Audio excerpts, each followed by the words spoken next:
Okay, a couple of remarks I'd like to make before we talk about the Gandhi book specifically that I think will help give us a little bit more context as to what Gandhi's talking about.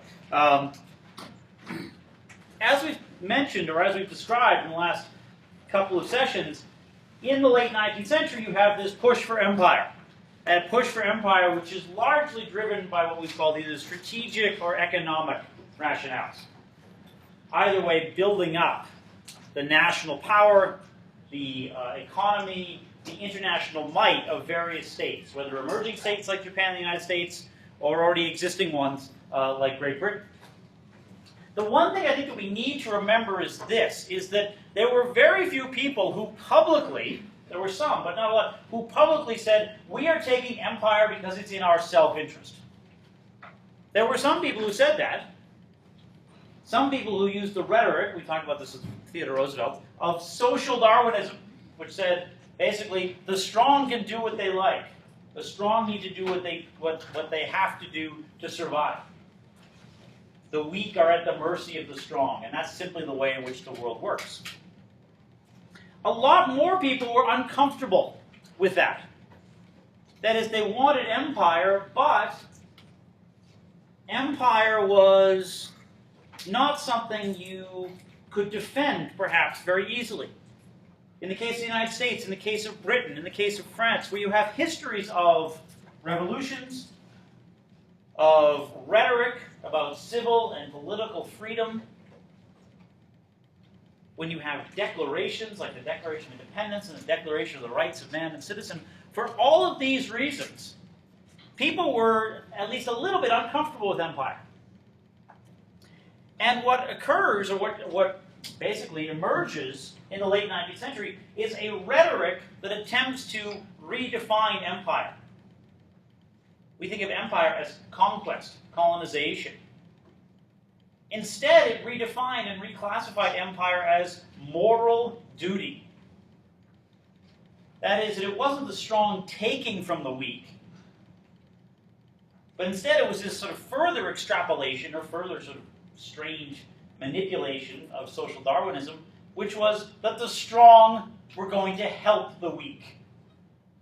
That is, empire was justified sometimes by people saying the strong can do whatever they want to the weak, other times by people saying the strong have an obligation to help the weak. It was called a benevolent process. One of the big terms used was to describe empire as a civilizing mission. As you'll note, Gandhi is going to talk extensively about the whole concept of civilization. And so to understand what Gandhi's talking about, we have to understand that he's writing in a context where the word civilization is used a lot and tends to be defined, as people talk about, tends to be defined in one specific way. So that's one thing I just wanted to stress today, that there is this rhetoric out there. It's the kind of rhetoric you see expressed in poems like Rudyard Kipling's White Man's Burden. Has anyone ever read that or encountered that in a class? Anyone? A couple of people? Think so? Kipling was a British author and poet. He he'd grown up in the British colony of India. He wrote a lot about empire. Does anyone know what he wrote The White Man's Burden about? In 1900? It was to encourage the Americans to become good imperialists. It had to do with the American conquest of the Philippines. And he was saying to the Americans, don't get squeamish about taking over someplace else. He said it's your moral duty. He says, take up the white man's burden. That is, it is the moral obligation of the white man to go out and bring light and civilization to the dark places of the earth. Rudyard Kipling, K-I-P-L-I-N-G, Rudyard Kipling. Who wrote things like The Jungle Book as well, not the Disney treatment of The Jungle Book, but The Jungle Book. But you have people saying it's for the good of the colonized. That people don't want to have an empire, but they have to. It's imposed upon them. We wish we didn't have to do this, but it's our moral obligation. So this is how, in many ways, you see empires trying to justify themselves, especially empires held by places where there's a history and a rhetoric of, you might say, if not anti-imperial sentiment, at least a history and a rhetoric that is hard to square with the drive for colonies. And the other thing I should just stress right now really quickly is that in the early 1900s, as Gandhi is writing this, published in 1909, Gandhi is writing at a time in which empires are coming under some sustained criticism. There are three particular examples that I just want to mention really briefly.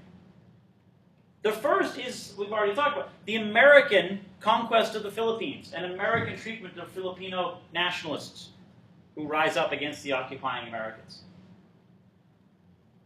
That is the way in which prisoners are tortured, civilians are killed, villages are destroyed. This all provokes an outcry. It doesn't last very long, but it does provoke one, led by people like Mark Twain. The second, you might say, sort of imperial outrage actually happens in South Africa. And it's not outrage over the British treatment in South Africa of Africans. It's the fact that the British are fighting other Europeans or other people of European descent in what's called the Boer War.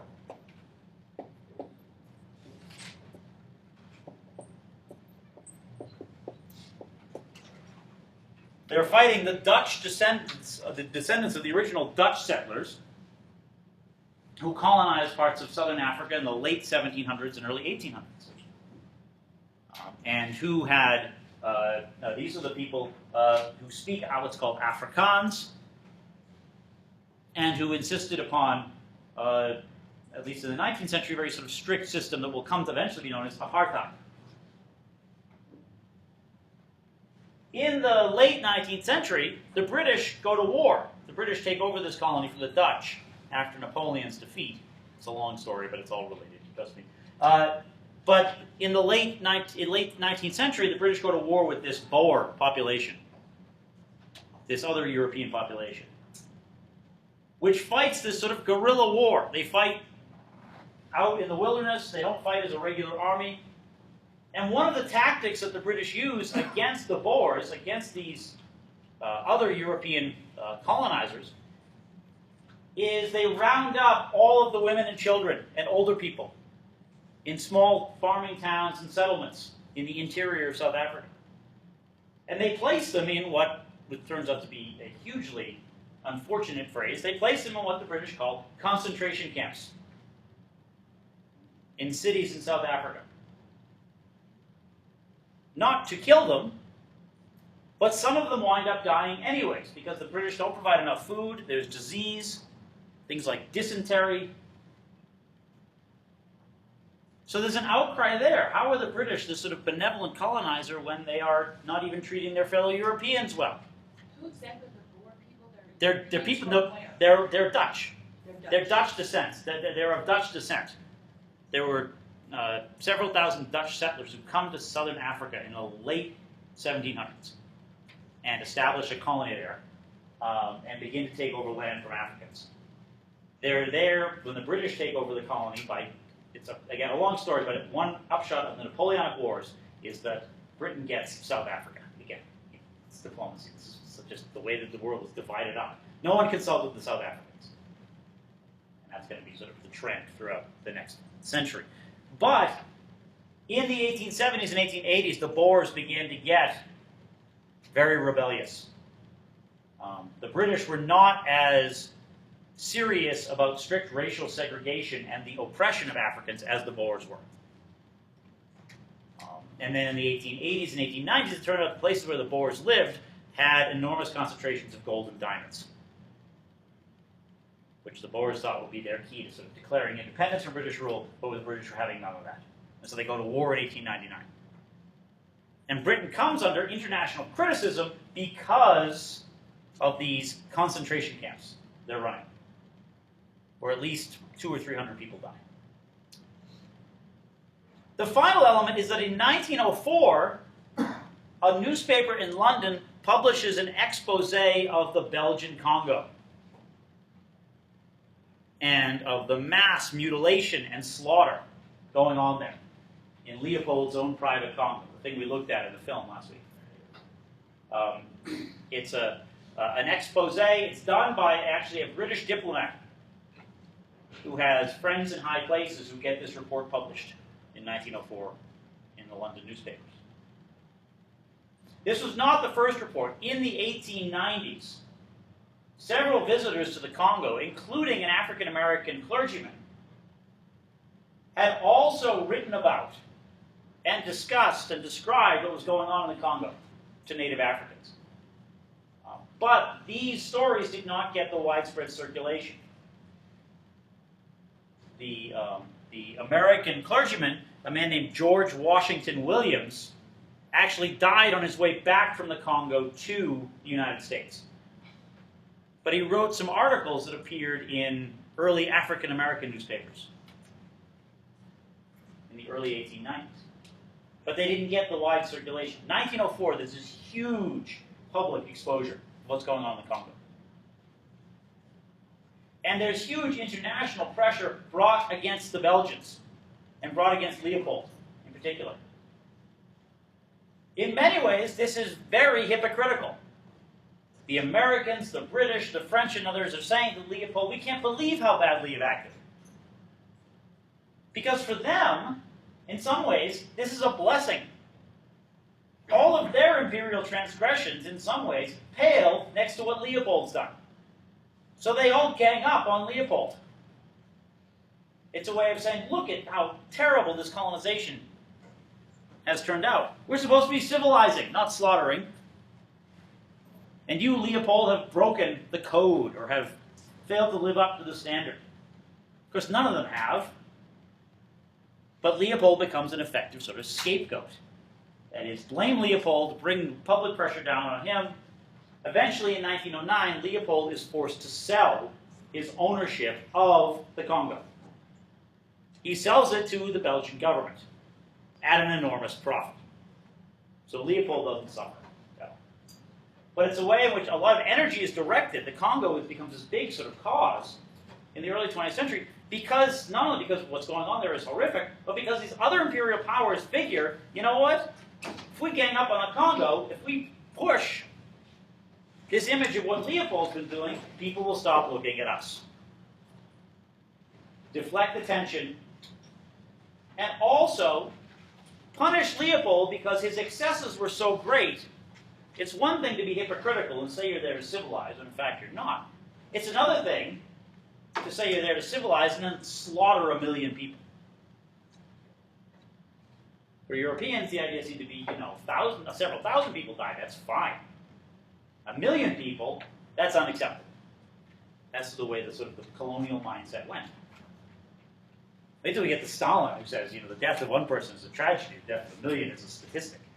So you can see how Stalin thinks. But he's a lot of fun. But the upshot is, in the first part of the 20th century, as Gandhi's writing, empires and the question of the civilizing mission and whether empires are really truly committed to this is very much in doubt. That is, the public rhetoric of imperialism is now coming up against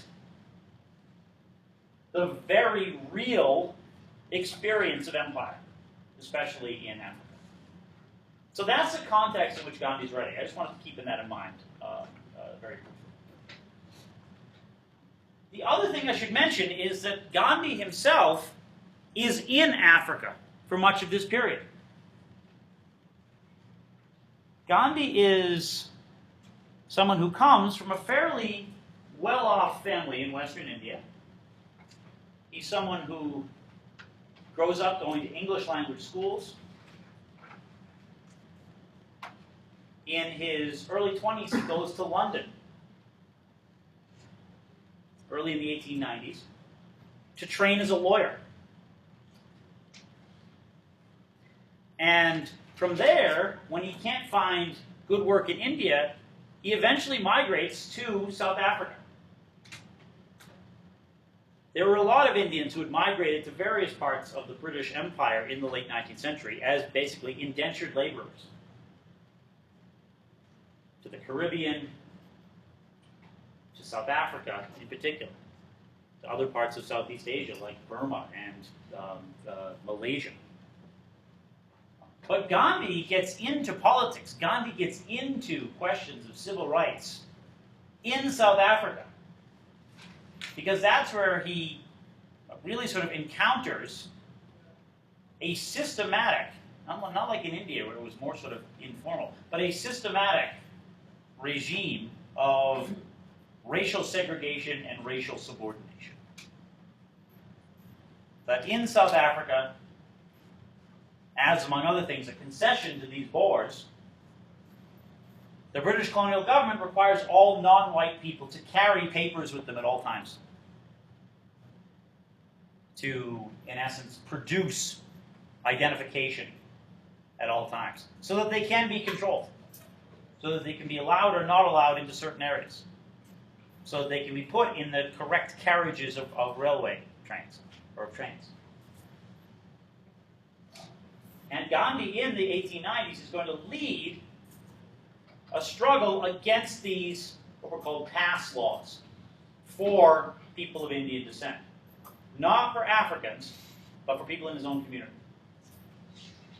And it's in South Africa that Gandhi begins to formulate some of his ideas about how to act politically. How to act non-violently but effectively. How to break the law without necessarily embracing violence. So this is and Gandhi becomes very famous in India, in Europe, even in North America, because his actions are so effective in getting the South Africans to pull back on the pass laws, in staging demonstrations, meetings, gatherings where people would burn their passes, and because he organized this protest non-violently. The people were willing to take the beatings and arrests and other risks to life and limb and property and prosperity in order to stand up for what they thought was right. So this is the context in which Gandhi's writing. Gandhi is, in fact, in 1909, still in South Africa, preparing to come back to India. But this is Gandhi who, by 1909, is beginning to put together both a critique of empire and a way to respond to empire. And so that's what I wanted to turn to today. This is really, in the 20th century, perhaps the most important, at least the first half of the 20th century, the most important criticism of empire that will exist. And it's hugely influential in how people will resist or protest colonial rule. So let's turn to thinking now about Gandhi and about Gandhi's ideas, now that we have this context in our minds. What do you know about Gandhi? Let's throw this out here first. I mean, how many of you have ever read Gandhi before this? What have you read? Just typical, like, high school history from that quotes. Okay, quotes from Gandhi. Long pieces or Not really. no? The movie. The movie. Terrible, terrible movie. It's also enormously long, isn't it? But yeah, no, you're right. The film has done a lot to. There's an image of Gandhi. What's the image we have of Gandhi? That he's like really peaceful, he's like Buddhist and stuff, but in there he's portrayed as like an actual like student and businessman and husband who's actually authoritarian in his household. Yeah, I mean, well, yeah, the movie you get a more complicated picture of Gandhi perhaps than the public perception. Yeah, that Gandhi was a very complicated person, although the movie tends to almost at times both deal with that, but then say, it's not important. Really, Gandhi's a saint. What other perceptions do we have of Gandhi? Pacifist? Along with the whole peaceful thing, like the nonviolent demonstrations, Yep. what it's called, the fasting, or the not eating, Yep. whatever. You can call it a fast, you can call it a hunger strike. Hunger strike. Other things? The first one. Sorry? The first one. The first Martin Luther King? Yeah, you might say Martin Luther King is the second Gandhi in that regard too. That's a good point. There is a huge relationship between Gandhi's thought and how King and others. And it's not King. King has to sort of be convinced. There are others in the civil rights movement around King who are much more committed to Gandhi ideas and helped to introduce King. King goes to India in 1950, I want to say 55. It's before the Montgomery Bus, and learns a lot about Gandhi and philosophy of political action. So Gandhi and King both seem to advocate for general peace and freedom, but they both are specifying for India or African Americans. And he talks about how India is the only place left that has a good base for what the civilization he wants to build and stuff. Why does he do that? Why doesn't he think that the rest of the world? Because he says China's out in the picture. There's Europe and Britain. Well, why? I mean, we're going to get to this question, but why does he find those places uncivilized, you might say? That's an excellent question. We're going to get to that in a sec. Let me just think a little bit more about Gandhi generally. Yeah, Dylan? I was just going to answer the question. How? They were struck by modernization. The need for money is always a need for moral development. Gandhi talks about the work that is done in India as a pursuit of God and a pursuit of happiness. But where mass production comes in, they replace it with the need and the want to have more and more and more. And that why he advocates for the coming together of politics and religion and ethics instead of separation of the state and church, because he says. Well, there is something to that, but let's go back for 1 sec here, because I want to ask. There's this image of Gandhi as this sort of saintly figure, which is perhaps a little bit simplified. A few years ago, Apple ran an ad featuring these various people. I don't remember who else was in it. Picasso, others. That included Gandhi. It was just a print ad, and it was on the back page of magazines and things. It said simply, "Think different," and it had Gandhi. How does that strike you now that you've read Hind, Swaraj? Yeah? As an insult, he was against all the technology. Yeah. The idea that you could do something faster and easier and more efficiently, or perhaps not more efficiently, but it's faster and easier, that's antithetical to Gandhi. It's a complete misreading. And sort of, no one ever called Apple on it or anything like that, but it is this sort of interesting way in which Gandhi has become this sort of free-floating metaphor, that Gandhi stands for all sorts of things. He's different. He's radical. But how Gandhi actually is doesn't really get looked at. Gandhi's words have been sort of supplanted by this image of a very saintly Gandhi. So let's talk about his words. Gandhi's talking about civilization. What is, according to Gandhi, civilization? Or Satan? Now, which civilization? Is he talking simply about civilization, or what is he talking about? When he says British, European, Western civilization. What does he say is at the heart of Western civilization? Not just, well, yes, sin is big, but he defines it in a larger sense too, to encompass sin. The need to fulfill your pleasures and wants. Okay, to fulfill your pleasures and wants. He has a very specific way of putting this. Sorry? Bodily needs, not bodily needs. It's something beside. You've got the bodily part, right? Yeah. Bodily happiness? Bodily happiness. We're close. Bodily welfare. Bodily welfare or bodily comfort. Comfort. What? Got it out just in time. Bodily comfort or bodily welfare. That is, to Gandhi, what this civilization is all about. How so? What does he indict this civilization for? How is it about bodily comfort? What does it do? He wants to get out of the routine of Well, I mean, think about it. Go to your texts. Go to the books. You should have the books or the texts in front of you to refer to. You should have them marked up.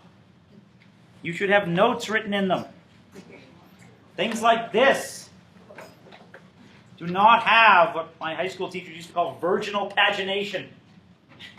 Right all over the books. Then if you sell it back, well, maybe they won't take it. But if you do sell it back, you're paying it forward to somebody else. This is the de-Christianization of Britain? Or Well, he says the de-Christianization of Britain is part of this civilizing process. That's definitely true. But what is it that is about, or what about, quote-unquote, civilization enshrines bodily comfort? I mean, what is he? He's very specific. He's not just saying, oh, civilization's bad. He's got specific examples in mind. Like he said that in the near future you'll just have to push a button and it'll be done for you, like getting a newspaper and coffee. yeah, And that people overeat, people have been spoiled and are lazy, that there's no real courage or bravery. mm-hmm. It's like lawyers, doctors, and railroads. Okay, lawyers, doctors, and railways. Three things, by the way, that the British held up as benefits they had brought to India. Remember, we're talking about justifying colonialism. Sure, the railways are built largely to move troops and goods. But the idea of Western medicine, of British law, they're seen as being good things, intrinsically. What does Gandhi say about them? Why are they bad? Let's dig a little bit here. Bodily comfort. Your own desires. Not satisfying your needs, but your wants. Different thing. he talks about, he's a strong believer of like celibacy, and like he said, morally, this is fake, but he thinks that Western civilization or just machinery civilization, like you said, it goes for your wants instead of your needs, and when you have machines and things like that, you don't focus on what you need because what you need is in excess, so you start focusing on what you want. Yeah, you stop focusing on the basics, certainly, the fundamentals. It's a distinction of what they know. I mean, we talked about having the same utility they had 1,000 years before. That's kind of like trying to Yeah. that's their history. Yeah. And then when the British come, they're not only trying to impose English, but they're imposing English, they're going to try and impose a different history so that their original history is wiped. Okay, yeah, a different history, one which says that this quote-unquote civilization is sort of the end point of history, that all history has led to this. But what specifically? Remember, doctors, lawyers, railways. He talked about doctors being a problem because instead of you having to remove the cause of the disease, the doctors treat that, then you can continue overindulging yourself instead of fixing the cause of the disease. That's what will remove the disease. Yeah, that's one thing right there. He says if you overeat, if you overindulge, if you partake in vice, which is shorthand for all sorts of things, and you get sick, then you go and you get cured. You go and you get better. You don't learn from it. This is the thing about Gandhi, is that Gandhi is, living is about having this particular experience, not simply about saying, well, I can do whatever I want and there will be no consequences. Like with the railroads, he basically says they're weakening us because our bodies only have like a certain limit. We're not supposed to travel as far as we're supposed to because of our feet and everything. They basically make us soft, kind of. They make us soft. You also talk about they transmit diseases and things like that. What else about the railways? Think about the religious aspect of the railways. He said that good travels very slow. Yep. But evil travels very fast. So he was talking about that. These railways enable bad things to get all over. Yeah, they can enable evil things to travel quickly. What have they done to pilgrimages? Pilgrimages are very important in both Hinduism and in Islam. What have railways done for pilgrimages? It took away the struggle of the pilgrimage, which is in getting there, all that it takes to do that. So that's not the same thing. It's not the same. Yeah. I mean, it's not that Gandhi is the one who invents the whole sort of New Age thing of like, what is it, the journey is the destination or something silly that's on a motivational postal somewhere. But he does say that you will not have the value of the pilgrimage if you do not participate in the full experience of it. That if you walk, you meet people, you have to exert yourself. It means something. But to go quickly by rail is to rob it of a lot of meaning. One of the things to remember about Gandhi, and I'm sure you see this here, is that Gandhi advocates, he says there's a very specific relationship between means and ends. What is that relationship to Gandhi? Do the ends justify the means for Gandhi? No. Getting to the pilgrimage is not as important as how you get to the pilgrimage, or how you get to the pilgrimage conclusion. So we've got doctors allow you to indulge, railways make you soft. What do lawyers do? This is Gandhi the lawyer, by the way. What do lawyers do? Go to law, or they go to court. Well, they go to court. Dispute. Yeah. Just escalate the problems and make new ones that don't need to do that. Yeah. You encourage problems. Say, are you going to take that? You ought to sue, so that I'll get my cut. I mean, that in essence, he's saying, that lawyers are taking disputes which used to be settled amicably or in a very informal way, and they're now trying to make money off them. And they're encouraging people to be greedy and saying, you can make money as well.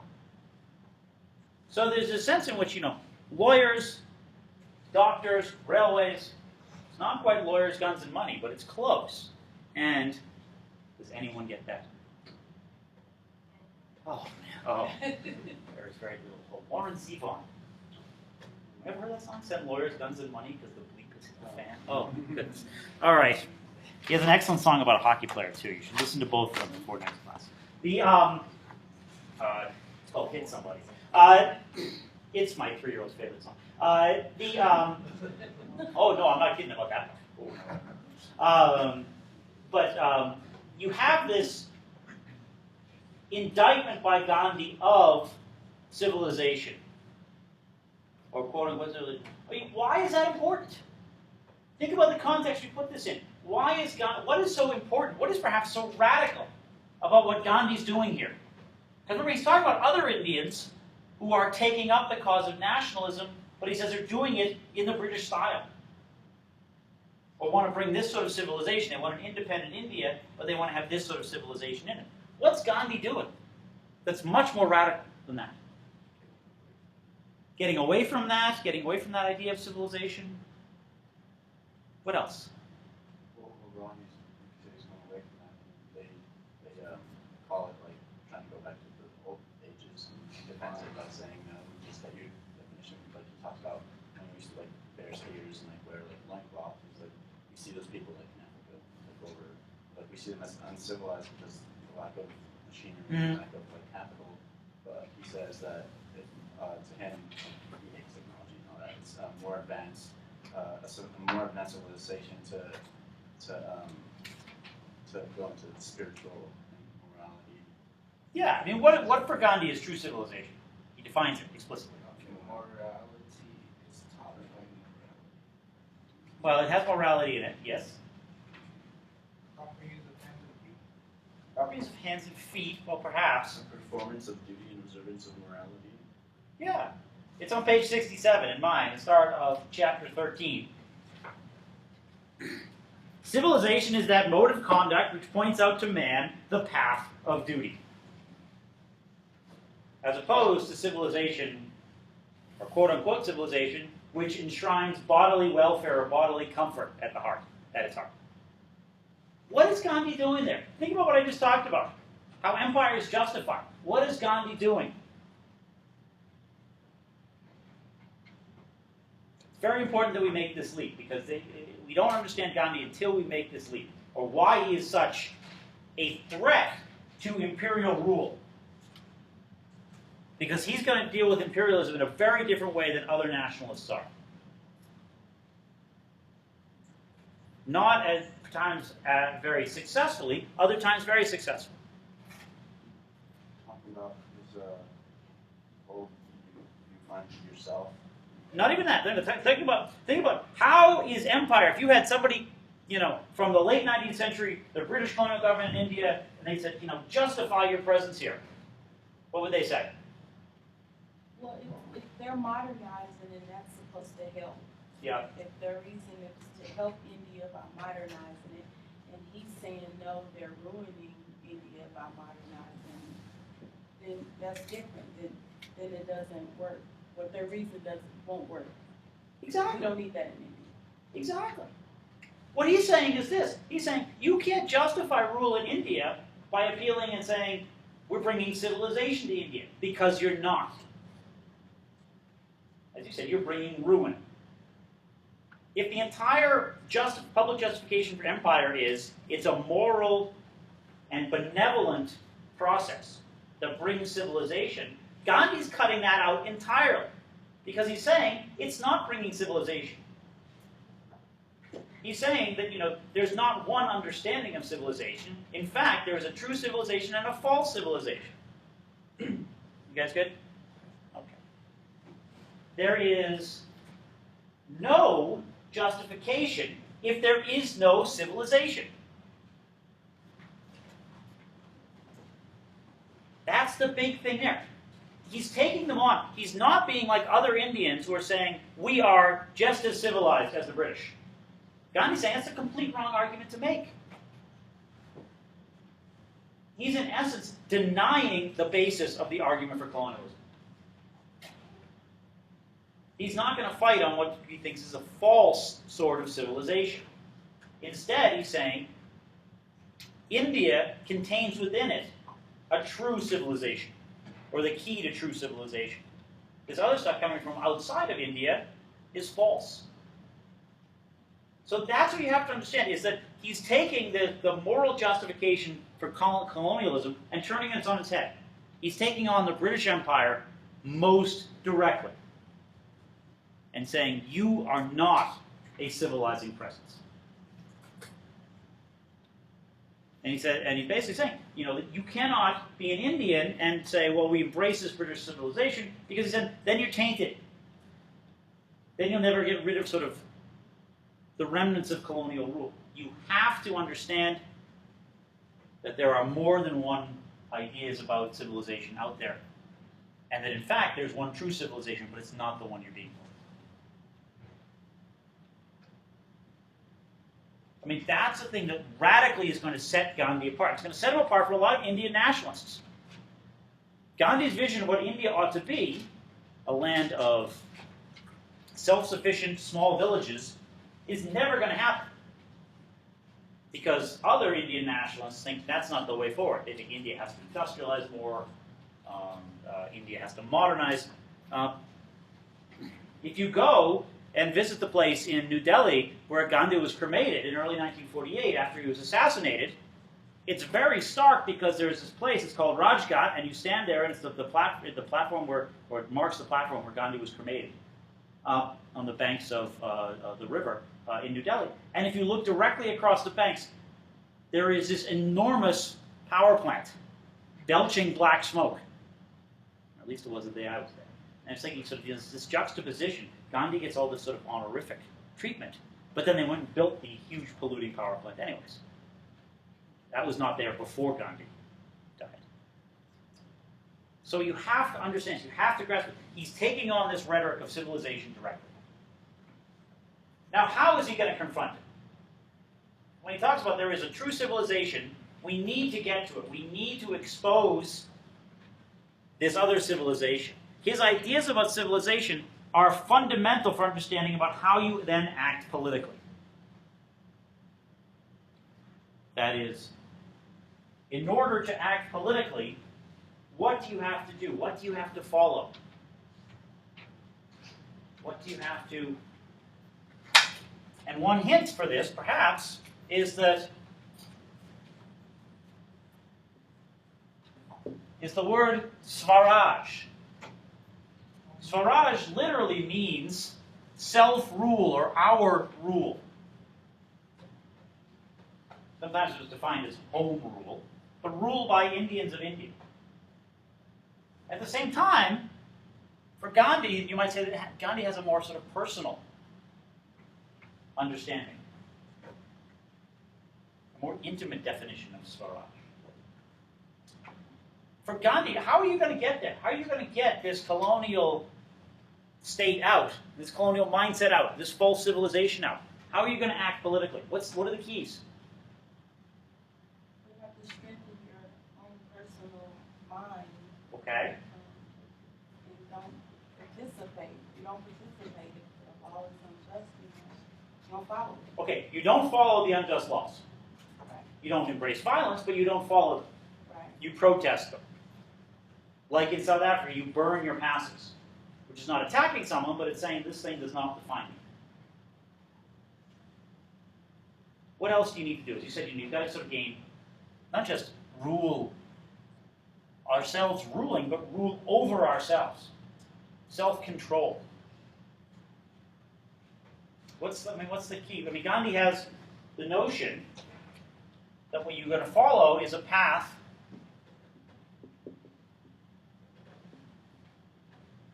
called satyagraha. Want to come across this? It's somewhat familiar. The whole truth thing. Yeah. Sticking to the truth. It's not sticking to the truth. Satyagraha means literally truth force. It can also mean soul force.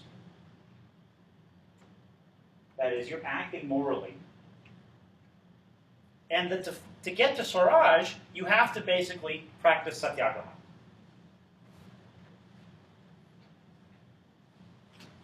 Does satyagraha include violence? Why not?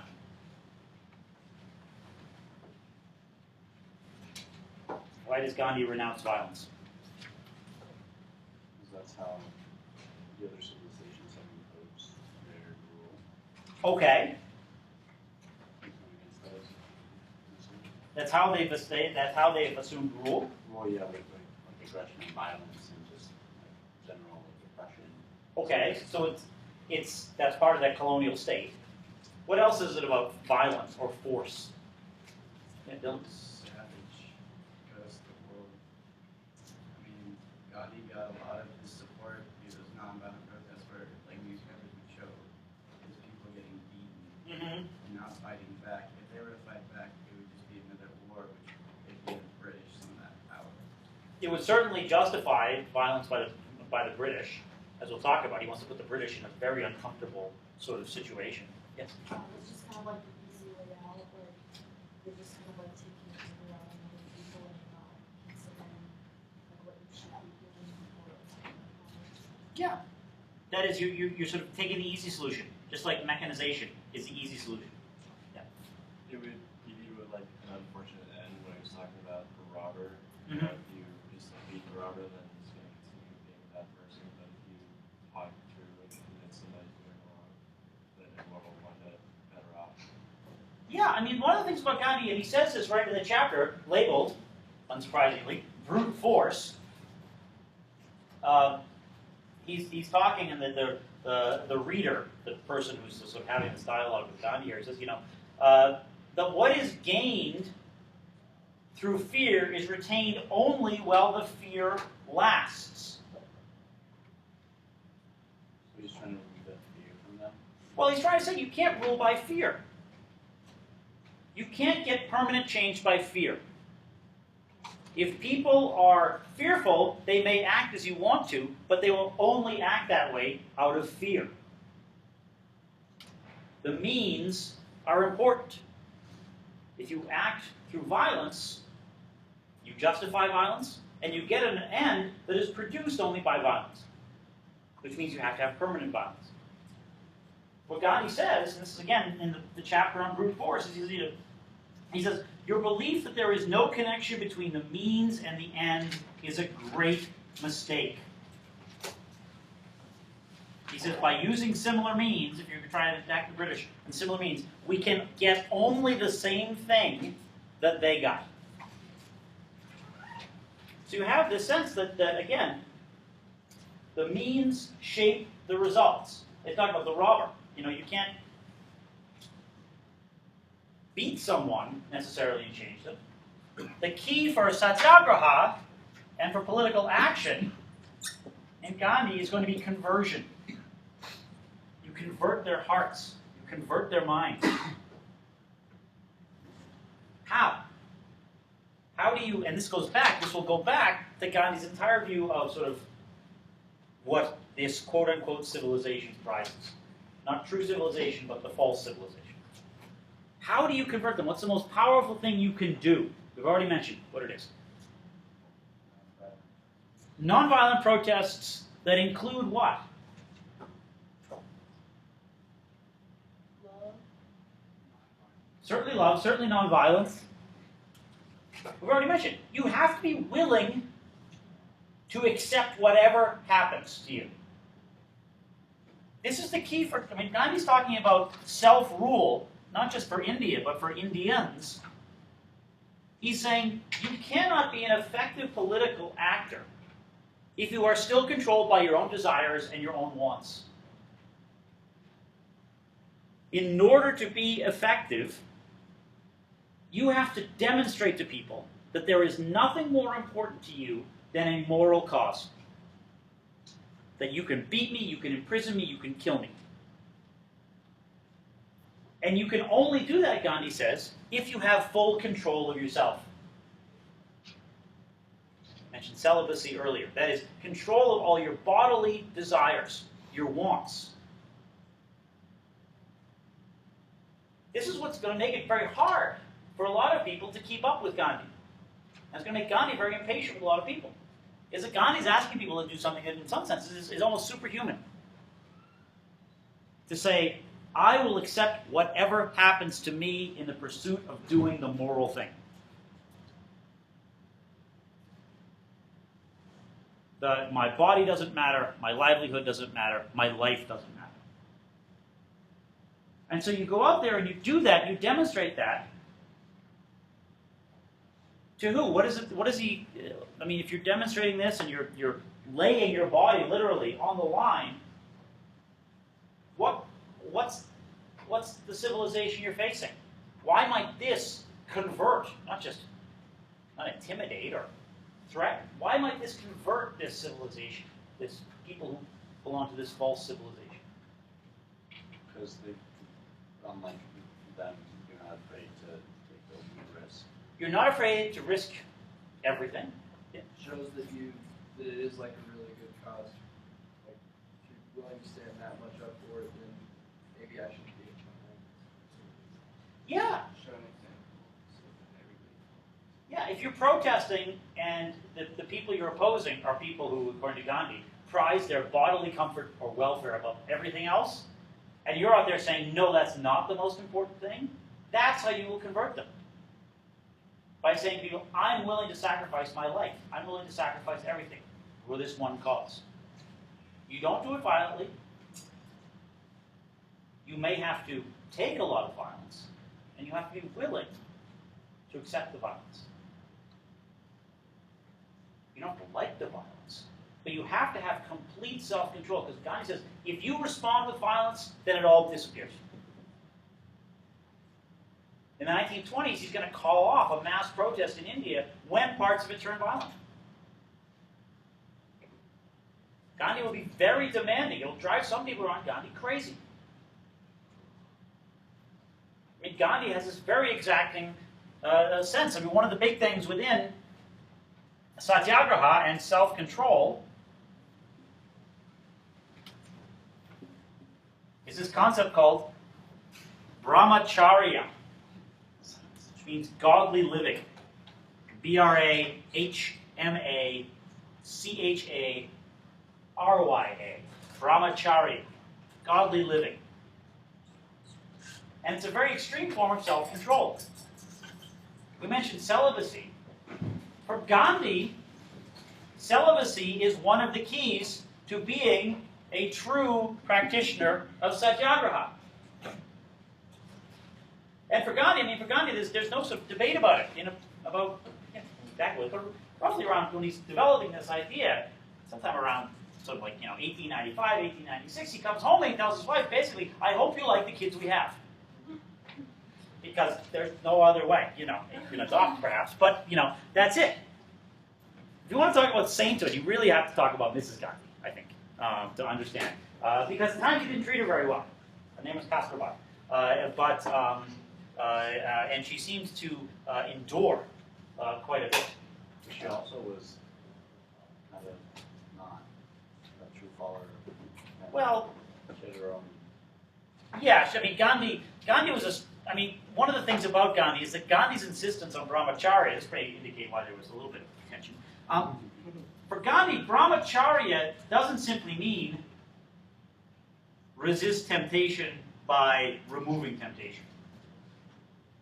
Gandhi says you're not practicing brahmacharya if you say, I have become celibate and I am locking myself up in this room and I'm never leaving this room. Therefore, I will ensure that I will remain celibate. Gandhi says that's taking a shortcut. Brahmacharya means exercising restraint in the face of extreme temptation. You've got to live in the world. You can't renounce the world. You have to live in the world. But you have to renounce temptation constantly. You have to face off against it constantly. And in the 1930s, there's going to be controversy because Gandhi, among other things, will start sleeping with very young women in their late teens, naked, as a way of declaring, this is how I prove my celibacy. I go right up against temptation. Now, Mrs. Gandhi's thoughts on this are unrecorded. One of the things is, it gives this, it's sort of one of these famous things about Gandhi. People always talk about, oh, Gandhi was sleeping with, naked teenagers. And then that invalidates absolutely everything else. That's not the case. Gandhi is doing this. Yes, it is this part of Gandhi, which is, I think, extreme and perhaps beyond our own comprehension. But Gandhi's trying to make a point about the fact that you have to constantly resist temptation. And the big thing is going to be the temptation to be violent. If you are struck, you want to strike back. And Gandhi says you absolutely have to resist that. Because the minute you fall into that, the minute you give into that, you lose your moral advantage. You lose the morality of your action in and of itself. So what Gandhi's saying is that there is a way forward, an Indian way forward. One in which means are as important and perhaps even more important than ends. One of the things that's very influential on Gandhi is a particular Hindu text called the Bhagavad Gita. Has anyone ever read the Bhagavad Gita? Or anybody else? Sometimes you can find people with strange haircuts handing out copies of the Bhagavad Gita on campus. The Bhagavad Gita is part of this much longer Hindu epic. It's about the god Krishna instructing a warrior about his duty. And this is very influential on Gandhi because what Krishna basically says is, you're born into this role of warrior. The warrior doesn't want to fight his cousins, basically, because they're family. And the god Krishna says, you have a duty to be a warrior. Do that which you are supposed to do. And don't necessarily think about the ends. Gandhi's not taking it in that sense, that everybody has a particular occupation. What Gandhi says is that people have a moral duty. Do that thing which is moral at the moment. Don't spend all your time thinking about, how do I get to a particular end? If you do that thing which is moral at the moment, then the ends will in some way sort themselves out. That to do that which is the right thing can be very hard, but in some senses it's easier if you don't think about it as related to any sort of ends. You do it simply in the moment. So it's a very challenging plan that Gandhi's outlining here. One that Gandhi himself may not be able to perhaps live up to. Did anyone notice that there's some contradictions in Gandhi, particularly when you get to the end? I'm hoping some people got to the end of this, in order to see some of these things. But at the end, Gandhi has a very interesting, or the editor, Gandhi, in this dialogue, has a very interesting conversation with the reader, where the reader raises what might be seen as some valid points about Gandhi's relationship to technology, perhaps, or relationship to this false sort of civilization. What's the challenge that's posed to Gandhi? You can't spread his word without relying on Like what? Like, Like printing presses. Gandhi's going to take the railway everywhere. I mean, Gandhi does take a steamship to get home from South Africa to India. He doesn't swim. And so, there is this relationship to technology. He uses microphones when he speaks at large gatherings. What is Gandhi's response to this? Because this is very sort of, and again, this is, sort of where Gandhi can get a little sort of maddening, that he has this very sort of strong and explicit argument about, the means are as important, if not perhaps more important than the end. Yeah. like sometimes poison is used to kill poison. Yeah. Sometimes you must use poison to kill poison. It's the end of chapter 19. He says, he says, it is necessary to realize that machinery is bad. We shall then be able gradually to do away with it. Nature is not provided any way whereby we may reach a desired goal all of a sudden. If instead of welcoming machinery as a boon, we would look upon it as an evil, it would ultimately go.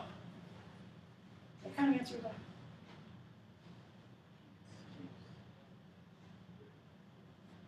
Is it satisfying? You said, how do you say machinery makes our life easier, but I'm going to, in order to spread the word about how bad machinery is, I need to use machinery. Why? Because it's easier. If I had to handwrite all these pamphlets, we'd be here forever. So that's one of the things. I mean, Gandhi is not someone who is above contradiction. Gandhi's not someone who is above criticism. Lots of people like to talk about Gandhi this, Gandhi that. But even now, or even in this writing, he is being difficult. And you can tell, because Gandhi, of course, wrote this, that he's anticipating this objection. And he's got to come up with some answer, because somebody who thinks they're really smart is going to try and catch him out. So he's got to come up with an answer about it. Why are you on a train, Mr. Gandhi? And he's saying, ultimately, we'll use machinery, but regard it as a necessary evil. But how do you square that? Is it impossible? Is it impossible for Gandhi to get to this point? To get to this complete self-rule and abandonment of bodily comfort? The best way to get rid of the system is learn all of its aspects and use it fully, and then be successful in that system, and then use all of your already acquired knowledge and power to fit that system. To dismantle it? Yeah, well, that's why cops and congressmen, obviously they're high interest people, and they know a lot about the government system, so they're closely watched, because it's understood that if you're in the system, you know how to dismantle it. Not that anybody in the system wants to dismantle it, because they're getting profit from it, but basically that's why people are watched. You can dismantle it when you're inside. You know where your room is in your house, so you don't want anybody in your house. So okay, so if you use technology, you then know how to get rid of technology. Yeah, of course. How do you get rid of it? Well, I'm not specifically, but you're going to find on and off switch. I think that's what Gandhi was doing. I think that he understood how everything, like you said, when he went to Africa, he understood how a systematic racial oppression worked. Yep. And whereas in India it wasn't systematic, you couldn't really get rid of it because it was sporadic. It was just people doing it. But in Africa, he could rile people up and be like, look, you're being oppressed and it's in this system, and here's what we're going to burn this pamphlet. Okay, but now there's a difference between sort of what you might call sort of systems and sort of the kind of world that Gandhi imagines, which is a world without technology that we think of. A world without...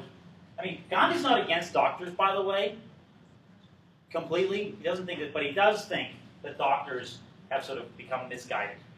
The doctors are there to help the people who get genuinely sick. Doctors are not there to help you get over a hangover. But that's just, wrong, or, a bad use of intelligence, or, whatever learning you've had. So, you've got the situation where Gandhi, I mean, in some ways Gandhi paints himself into the corner, though. He says, How am I going to get rid of technology? I'm going to use all this technology and show, therefore, how effective it is to get my message out. And I'll use technology to convince people that technology is not good. I will use the railways to convince people that the railways are bad.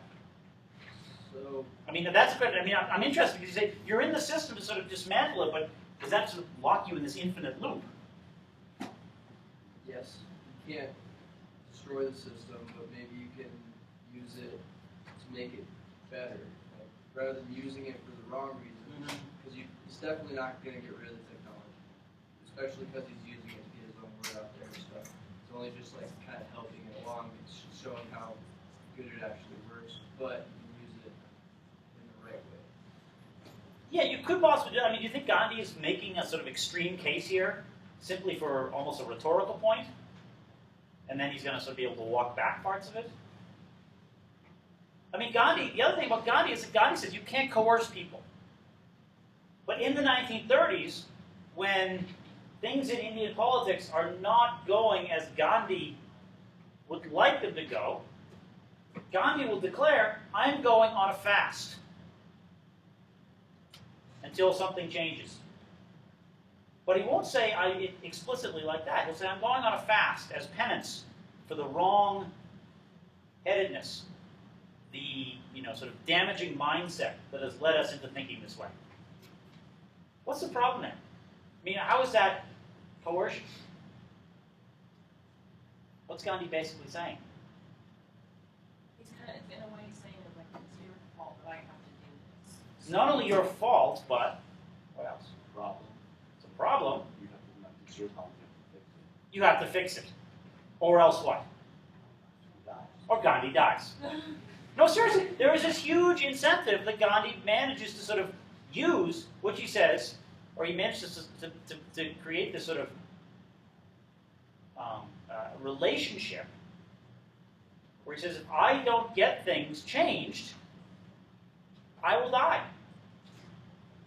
That's pretty coercive. You don't want to be known as the people who were so stubborn that you killed Gandhi. Not by the 1930s, especially. How many times did Gandhi fast? He had, let's see, he had three or four really important fasts. Two in the 1930s, and two right at the end of British rule in India when all sorts of violence was breaking out. I mean, Gandhi went on a fast in 1947 because he saw extreme violence breaking out between Hindus and Muslims in Calcutta and at the partition of India. And again, that was explicitly designed as coercion. You know that nobody wants to be known as the people who killed Gandhi, except for the person who actually did kill Gandhi. But that person was sort of deranged. But in the 1930s, when he protested some things that the colonial government, the British government, was doing, he went on at least one of these fasts to protest some of the political changes, or protest the speed at which political change was being made. The British developed all sorts of elaborate plans for what to do if Gandhi goes on a fast. How close you let him to come before dying before you take him out of jail, in particular. If he's in jail, and he goes on a fast about conditions or something like that in the jail, and how special conditions and things like that political prisoners ought to receive, they had a very elaborate procedure for how to get Gandhi at least physically out of the jail. So if Gandhi dies, he doesn't technically die in a British colonial jail. They were thinking, sort of, that this would look really bad. Moving him out of the jail 5 minutes before he died wouldn't look very good either. But, the British didn't make a lot of sense when they were in India. So you have this sort of element of coercion in Gandhi. A threat of violence. That is, but not a threat of violence towards other people, but in essence that he will be violent to himself. He will starve to death. So in addition to being sort of using printing presses and railways and microphones and things like that, Gandhi will at times, he'll attempt, and I think he knows what he's doing, because he will attempt to cloak it in this rhetoric that says, I'm fasting as penance for your wrong actions. Fasting, not eating. That is what Gandhi called a fast, other people might call a hunger strike. A hunger strike is you are refusing to eat to get something or to stop something. In Gandhi's case, it becomes, he says, fasting to make a point about how immoral or how misdirected, wrongly intentioned various things are. But the impact is the same. So for Gandhi, there is this element. I mean, even Gandhi himself, you might say, can't live up to being Gandhi. He's very demanding with other people. He'll call off protests if you think people are insufficiently committed. And he will, at times, seem to contradict himself. That maybe it's hard to lead a mass movement in the 20th century and hold on to the very significant view of technology and quote-unquote civilization that Gandhi does. I'm going to leave it there. I'm a little bit sort of concerned that there was not much participation today. Pretty much you can name it on one hand. So I would urge you all, there's one more discussion coming up about a day in the life of Ivan Denisovich. It's about life in a Stalinist prison camp, so, I'm sure you'll all be able to relate. But the, so it's just like this class, basically. The papers I will hope to get back to you by next Wednesday. Please do the reading. I can guarantee you'll see something from this on the final exam. So please, please do it carefully. Thank you. Thank you.